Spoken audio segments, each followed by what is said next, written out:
Ladies and gentlemen, welcome to another episode of the Block Party Podcast. This is episode number 10, and I'm TruthBlitz. And it's your boy Crypto Blood, and today we have one of our favorite. He's a down-to-earth cat. We've loved him since the beginning. Silvertooth is on with us today. We talked about Vitalik not going to the consensus conference, CME futures, PayPal versus cryptos, Coinbase versus WikiLeaks and how they booted them off, and last but not least, Pillar. So enjoy and check it out, people. This the story of Crypto Blood and Truth Blitz. Ask them a cliff high what the truth is. They was just talking about the blockchain. That's when they heard Janet yelling and the cops came. They said, give me all your Bitcoin and lock aim. Then Jamie Dimon showed up and the shots rained. So they hopped in the Lambo and took off fast. Welcome to the Block Party Podcast.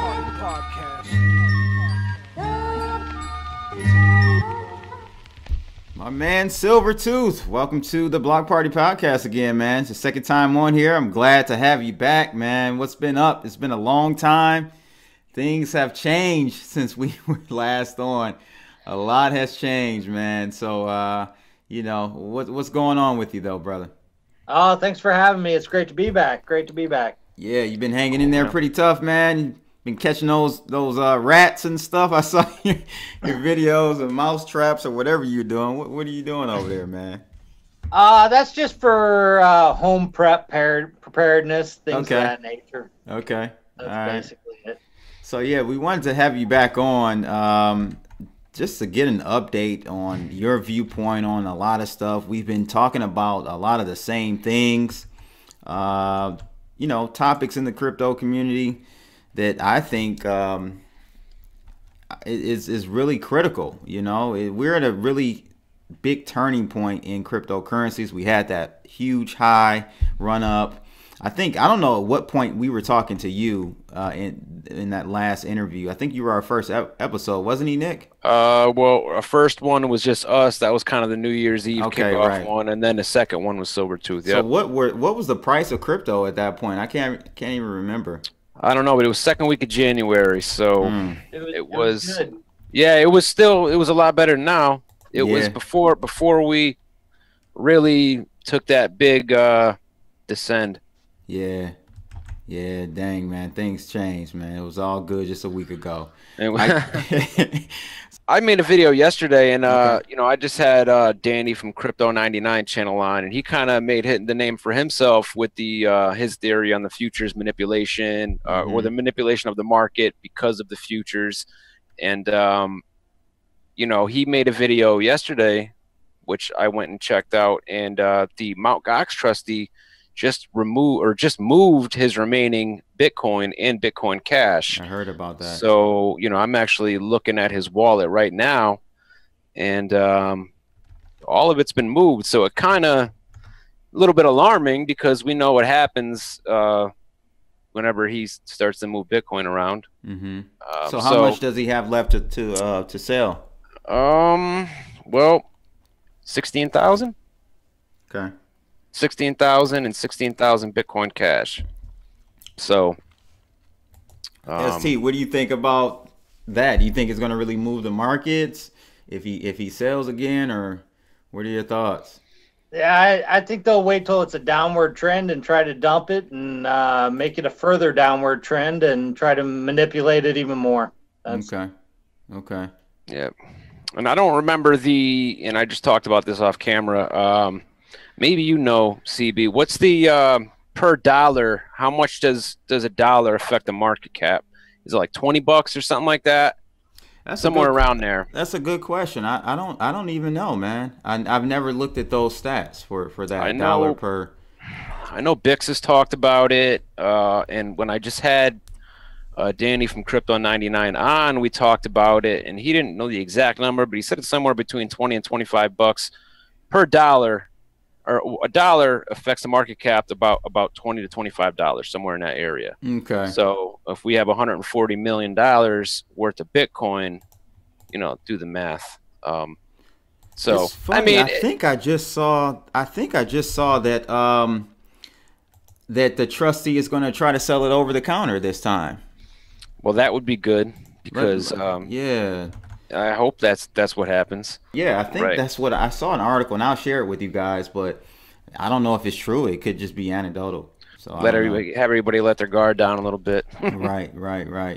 But regards to the CME futures, Nick, I know you talked to my man. Was it Crypto 99? You said. I didn't get a chance to watch that yet. I'm gonna check it out after this video. So what was his thoughts on that? Well, he made a video when the first contract, shortly after the first contract launched, and just basically said that it's being manipulated, that the market's being manipulated for the futures, and I brought up the fact how my stance on it, your stance on it, and how you said the volume isn't really that high in the futures contracts as of right now, and I forget exactly what he said. I'm gonna have to go back and look. But he definitely thinks it's being manipulated. Okay. And I know, I don't know. I mean, I know it's right now it's not a significant amount of volume being traded on the futures market, but right. I definitely think there's manipulation in the market, though. You know that. Yeah, I mean, I can agree. I think there is manipulation. I just think it's by those individuals. And I actually just did a video about this because there's a new article out saying that the CME futures. It's actually CME and CBOE combined hit an all-time high in volume. I think Wednesday. Okay. And yeah, I didn't see that. I didn't see that video. It's going out today. Oh, okay. It went out today, but yeah, I think the all-time high volume for a day was $690 million, and that they hit that on Wednesday. And then I went and did a price comparison to the volume, 24-hour volume for Bitcoin, and it's like 8 billion. So we're talking about 10% at its peak, at its futures peak.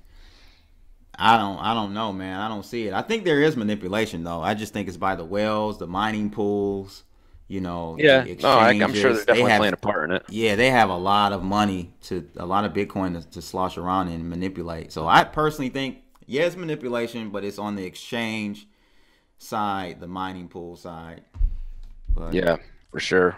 What's your take on that, Silvertooth? It used to just be manipulation through the news, Right. Just try to come out and FUD it, and now they kind of backed off that, and they've found other ways to do it. So yeah, eventually I hope it evens out and we can go on. I wish there wasn't any futures market, honestly. I don't like it. Right. That's my 2 cents. I hear you. And now we have, the NASDAQ coming out and saying that they might launch, or they would consider launching a crypto exchange. So, I mean, yeah, we thought the futures was gonna be the thing that took crypto mainstream, which has its good and bads, but now we see this, and you heard about that, right? Yeah, well, the advantage of the futures is there's always going to be a want for manipulation. You know what I mean? There's always going to be that drive to get the upper hand and try to control it, and that's why I just didn't like it. I understand that it'll bring it out there and it'll competitively bring us up with the stock market and things of that nature, but there's that drive to try to make that buck off of it, and it can be a bad thing. Yeah, I think like I've always been saying this, man. It's just like we gain one thing and we lose something else. It's always a give and take, yin and yang type of thing, in my opinion. So yeah, with NASDAQ possibly opening an exchange in the next 2 years or so, with the CME futures and CBOE, those are on ramps for institutions to really pour money in, but at the same time it makes it more susceptible to manipulation, so what do you do? What can we do as single crypto community players? I don't know what we can do with that. That's a good question. Yeah, I don't know what we can do to combat that at all. I don't see anything, honestly. What's that? I don't see anything that we can do. No, we don't have that kind of a war chest as far as money goes, you know. It's really, you know, I mean, these people have obscene amounts of money that if they wanted to, they could do a lot of damage to the market, or they could move it up and pump the hell out of it. So, I mean, there's not much, you know, a regular everyday person like me or you could do, except just hold on and try to play at their game. You know, unfortunately, they're going to be making the rules, and we just kind of have to adapt and ride their waves, I guess, you know. Mm-hmm. And that's really all we can do, in my opinion, anyway. I honestly think that Bitcoin is going to be hijacked. It's going to be the bankers' Wall Street crypto. I mean, that's where we're heading, and there's nothing we can do to stop it. They didn't build a Litecoin or Dogecoin exchange or futures exchange. They built a Bitcoin. Right. So they're targeting Bitcoin. And I guess now that I think about it, the only thing we could possibly do is move away from Bitcoin and start utilizing a lot of these other cryptos. I brought that up with Danny, and I know we've talked about this on separate occasions and probably even together about, you know, what would it take for us to break away from that being reliant on Bitcoin, because when Bitcoin goes up, everything goes up. When Bitcoin goes down, everything goes down. So, you know, what would it take for us to break away from being tied so heavily to Bitcoin as far as the rest of the crypto market? And, you know, he does feel that it's going to happen over time, he said. And I think it could too. And I think, and actually he said this as well, is, you know, the lower Bitcoin dominance gets, the easier that's going to be to happen. Yeah, absolutely. Absolutely. So, Silvertooth, what do you think would take for the markets to kind of decouple from Bitcoin so that we're not every move that Bitcoin makes up or down like the market is following? Like, what do you think? I can't wait for that to happen. Yeah, what catalyst do you think will prompt that, will start that, initiate that move? Man, I wish I could see into the future, but I can't. Hopefully it's not a centralized platform that takes over. That's all I got to say. Mm-hmm. Yeah. But I think it just needs to evolve into what it's going to evolve into, and then it's going to spring forth from there.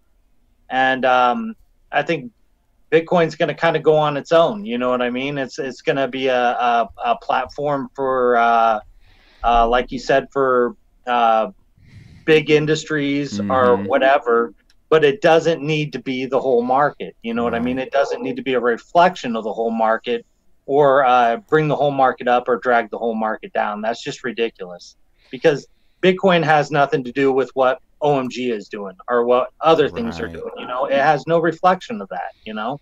So it's just, we just got to sit it out and wait. And, people have to realize it has to go mainstream, I think, and then people have to realize that if Bitcoin goes up, that doesn't mean that my altcoin has a direct relation in value, or what I've invested in has a direct relation in value to what Bitcoin's at. And then, you know, it won't affect it as much, I think. And as we speak, Bitcoin dominance continues to drop, and we're right now at 37.4%. So, you know, hopefully we continue on that path. But yeah, I agree. I mean, but it, you know, on the other hand, though, it's great when Bitcoin's going up and all your altcoins and everything else in your portfolio goes up with it. But then the other side of that is, you know, like when we were at 6,600 a couple weeks ago, and we did get down to 66, right? I believe so. I think that was the low. Mm-hmm. You know, everything went down with it. So. But yeah, I personally think that this year will be that year that we see a decoupling. I hope so. Yeah, from Bitcoin, and the reason I say that is because, like, these projects, you got like Pillar, you got OMG, all the EOS, all of these tokens, these projects are actually going to be rolling out their product. So now we'll have a true litmus test to what demand will be for the actual tokens that they've created. So I think if they're successful, if these projects thrive and they become successful, then the demand for those tokens will almost always be there. So it doesn't matter if Bitcoin crashes. If I need to get some OMG tokens to do XYZ, then I need OMG tokens. Right. So if I need EOS to stake and do a server or run a script or whatever, I need EOS. It doesn't matter what the price of Bitcoin is. So I think another thing that's going to help that along is when we see exchanges start running a lot of alternative pairs, whether it's Tether pairs, ETH pairs. You know, the more they open up trading for things additionally that are paired to the altcoins, you know, and, you know, obviously everything is paired to Bitcoin, but then, you know, ETH would probably be second. Well, it depends which exchange, I guess. But, you know, the more we see other pairs starting to trade, I think that will help it along as well. Yeah. Yep. I agree. Yep. I totally agree with that. That's another reason as well. So, yeah. Do you think that's happening this year, though, Nick? I hope so. I really do. I mean, exchanges are launching other pairs. I don't use too many exchanges anymore. Yeah, me either. You know, I use the couple that I use, and then I really need to start using Binance more, though. Binance scares me because it's not U.S. based, which I don't know if this is true or not, but it just makes me kind of uneasy. And not that I leave anything on an exchange, so I guess it really doesn't matter, but it just makes me uneasy, it being not based in the U.S. I don't know why. I agree. And then it's like, you know, it's not so much a risk. It's more like a Bitfinex situation where we'll be using it. We get used to using it. We're loving it. And then boom, they're like, oh, U.S. citizens, you can't use it anymore. It's like, and that makes me wonder about that. You know, they got that EOS Finex that's supposed to launch, you know, and that's going to be a decentralized exchange. But since Bitfinex has its rules with no more U.S. people, U.S. residents trading on that exchange, is it going to be the same for EOS Finex? I don't know. Yeah, I would think so. Absolutely. Right. I don't see why it would be any different. I don't know. It, like I said, it just makes me feel a little uneasy. You know, and I see where you're coming from too. With you know, there's a lot of stuff surrounding Bitfinex as well that I don't think would fly. You know, there's a lot of claims of manipulation, the Tether stuff and all that. The Tether stuff, yeah, a lot of different things that I don't think if it was a U.S. based exchange they would be letting that fly whatsoever. So Silvertooth, let's talk about Pillar, man. That's a hot topic, or was a hot topic when did we interview Dave? About a month ago, right? Yeah, about a month ago. I know that was a big, or probably is still a big token for you, Silvertooth. What are your thoughts on Pillar? You got J-Snip going out there. They're promoting that. What are your thoughts about Pillar long term, or even short term? Just kind of give me your thoughts on it. Well, I still have 17,000 nice. Pillar. I'm still holding. I didn't get my 100,000 of them because, you know, you just never know with the future, and I didn't want to be all in on one, and you never know what the SEC is going to do.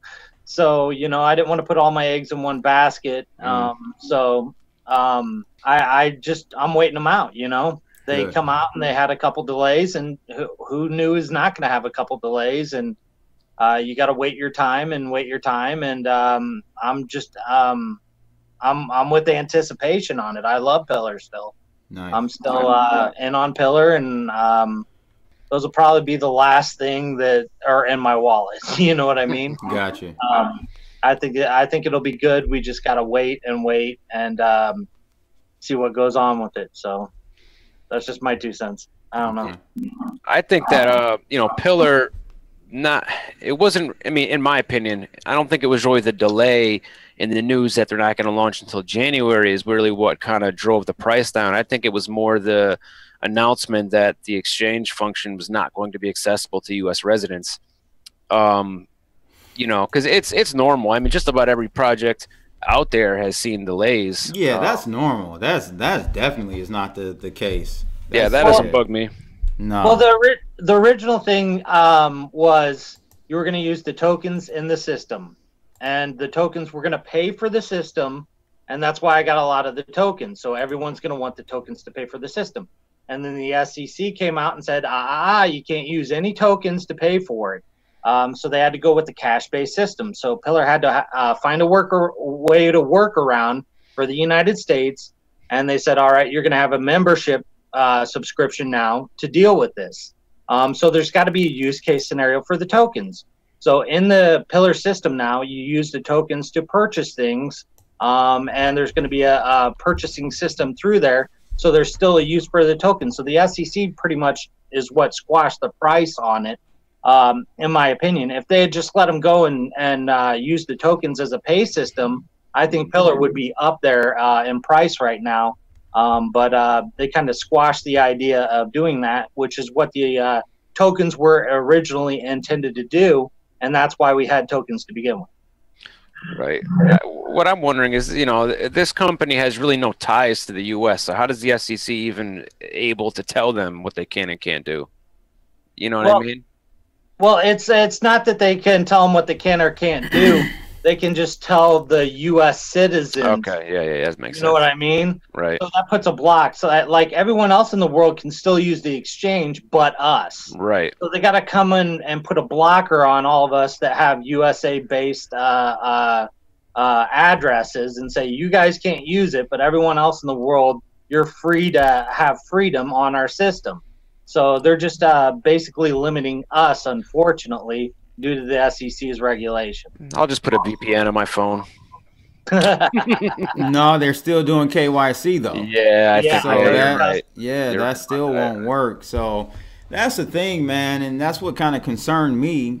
Not just Pillar, but a lot of projects. We're in like at the beginning of this whole crypto evolution and blockchain applications and stuff, and we will find out. We don't have a crystal ball. We don't know how all of this will pan out and work, but my concern is always friction and how frictionless can you get with these applications, because at the end of the day, the end user, the consumer, doesn't care if it's a blockchain app. You know what I mean? They just want it to be easier to use than what they're using now.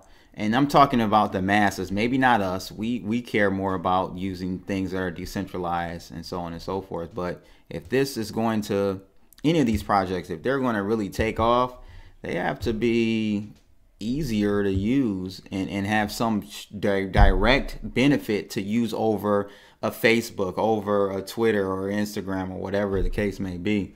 So I think that's very true. However, I think the way things, and I know people have been calling, you know, things like this to happen for a while now, but, you know, I look at signs and things that are going on in the economy. You know, we talked with Bix 2 weeks ago about what he thinks is happening. And I think if we see, which is in my opinion, a good chance, if we see some kind of catastrophic economic event, I think a lot more of the general population will care about decentralization, in my opinion. I mean, they'll care more about getting out of fiat, I guess. I don't know, man. I guess you might be right. Users are strange, man. We are, you know, most of us are sheeple, so you got to remember that first. Right. So if a crisis occurs, they're going to go run to the government to get help. Yeah. If the government will help them. Yeah. They may not help them. I'm just saying that's going to be the sheeple's first reaction is government, how can you help us? How can you help us? So what I'd like to see with that is decentralized to become a catchword, just like helping the environment. You know what I mean?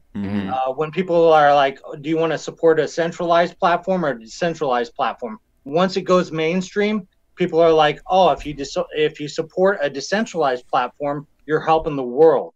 But if you support a centralized one, you're helping, you know, keep us down, you know, and then it'll become like a catch phrase, and people will be like, I support decentralized platforms. You know what I mean? Because I want to help the world out. I'm hoping it gets to that point when the masses get in there, and then everyone knows about it, because first they're going to know, you know, the actual system, but then after that, you know what I mean, they'll get on their clicks, you know what I mean, and then they'll realize, hey, if I support this, I'm actually helping the world out. I'm actually helping get away from big government, and I'm actually helping do a good thing. So you know what I mean? And people generally like to do a good thing. And once you lead them towards that direction of doing a good thing, they'll usually follow that direction. So Nick, you know how the whole Facebook Analytica, whatever that company is called, that whole scandal, right? Well, it looks like people are over that already. Like, you know what I mean? Like, people, they don't even care. They'll care for a minute, then they'll go back to using what's convenient for them. They have a short attention span. They have a short attention span. Very short attention span. And people are so consumed by irrelevant things. And I know, listen, I'm nothing against sports, but sports and, you know, the TV in general, you know, just people are more consumed by things like that and let things like that affect them than things that should affect them or do affect them. Absolutely. So, you know what I mean? And that's by design. Of course. They've got us sedated, you know, by design, man. So 100%. Yeah. I don't know. We'll see what happens though. But these projects definitely need to have a lower barrier to entry, because if as a U.S. citizen to use Pillar, I got to go through all those loops. I used to develop applications like mobile apps and stuff. It's got to be a straight on ramp, and so I think there's a company called Abra. You ever heard of Abra? I've heard of it, yeah. They're trying to do like direct fiat to crypto, kind of be the middleman for that stuff. If these companies, these projects can start to like institute those types of services, I think it's going to quickly increase adoption. But I don't know if it's going to happen, because Abra was going through some issues. You know, that's like a choke point for the central banks and governments to really block, though. Like, if you have that middle person that says fiat, I'll take your fiat. They have an API. You know, all these different projects can use Abra. Well, now we have one central choke point. So if the government decides to come in and clamp down on Abra, that shuts off all of the other projects that uses that API and service. So I don't know how it's going to pan out. So are you essentially saying that you have a gut feeling that maybe we won't see mainstream crypto adoption? It's gonna take longer than I first anticipated. I think so. Yeah, it's gonna take longer. And when you ask that question, do you mean like mainstream adoption to actually be utilizing this like blockchain apps and stuff, or just holding cryptos? I guess both. Holding cryptos, I think will come. I think that'll continue to move forward at a decent clip, at a decent pace. But I don't really care. Like, I don't really care about that aspect of it, because that's all speculation. You know what I mean? Like, we're not using these coins. I think the token side, when people, there's, you know, the utility tokens, I think that's where the real power is. But I think that's the one that's going to take the longest, unfortunately. Yeah. I mean, and like, you know, we've talked about this before, you know, and I just brought it up kind of, you know, it could be possibly the black swan event that changes that. Yeah. You know what I mean? Yeah. If fiat, I mean, we know Bix's theory on this, and right. You know, I don't know if you know, his theory, it will come to fruition or not, but if something happens to the dollar and fiat money, then that might be what happens. You know, that could definitely help this move forward into mass adoption and use. Mm-hmm. So, you know, yeah, not Black that I'm Swans, yeah, you definitely are right about that. The Black Swan events, who knows what happens with that? right. You know, I mean, we can only just speculate and guess. right. No I mean, one and has a you right talk answer. about it, and you get called a conspiracy theorist or, you know, a nut job or whatever. But you know, look at what's going on, and it's mathematically impossible that things are just going to keep going on the way they're going. Yeah, it's horrible. Yeah. Absolutely horrible. So. They said, give me all your Bitcoin and lock aim. Then Jamie Dimon showed up and the shots rained. So they hopped in a Lambo and took off fast. Welcome to the Block Party Podcast.